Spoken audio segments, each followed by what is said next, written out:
okay lang na murahin mo ang Diyos, tawagin mong stupido, okay lang ang masasamang mga bagay na to. 6 na taon yan na na-instill po yan sa utak ng ibang mga tao na tinatawag na DDS.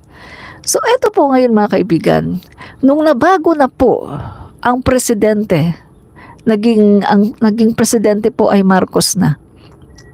Nagkaroon ngayon ng culture shock ang mga maka-Duterte. Kasi ang presidente natin, hindi nagmumura. Ganda ng mga salita, hindi nagmumura. So, ayaw na nila yan kasi gusto nila nagmumura. Ang presidente natin, ayaw ng patayan. So, reject na nila yan. Ayaw nila yan, gusto nila patayan, gusto nila madugo. Ang presidente natin, gusto ang inuuna yung root cause. Mga sindikato, mga drug lords, mga big time. Ayaw nila yan. Gusto nila yung mga taga-squatter lang. Gusto nila yung mga pipitsugin lang. Yung igaganon. Tapos ang presidente natin, pinaban lahat ng pogo. Ayaw yan ng mga DDS. Gusto nila may pogo. Kasi meron silang pagkakitaan. Diba? At marami pa mga illegal na mga gawain ay pinaban ng ating Pangulo. Ayaw ng mga DDS yan. Gusto nila yung mga illegal na gawain. Kaya galit na galit sila sa ating Pangulong BBM.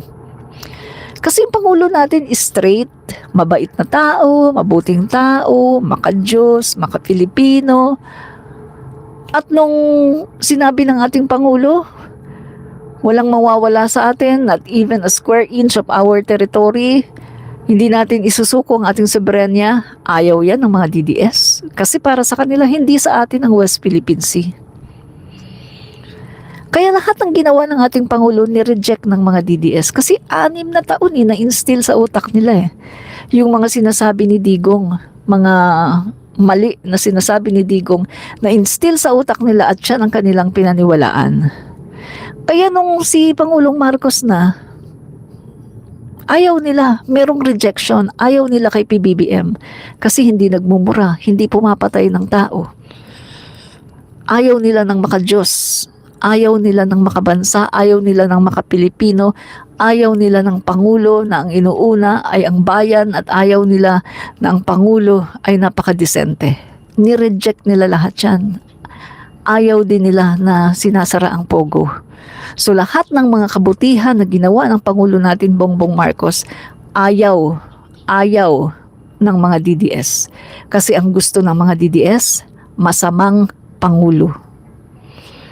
Palamura, minumura ang Diyos, nililegalize ang pogo, ibinibigay ang West Philippine Sea sa China, wini-wish na tayo ay maging province of China, pinapapasok ang mga inchik, binibigyan ng birth certificate, binibigyan ng Philippine passport, at ginawa pang mayor ng Pampanga ang isang Chinese citizen na spy ng China, si Alice Go.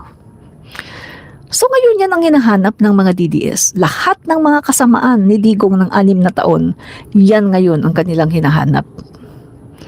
Na hindi nila makita sa Pangulo natin, Bongbong Marcos. Kaya sila'y galit na galit ngayon. Galit na galit sila ngayon dahil hindi nila nakikita sa ating Pangulong Bongbong Marcos.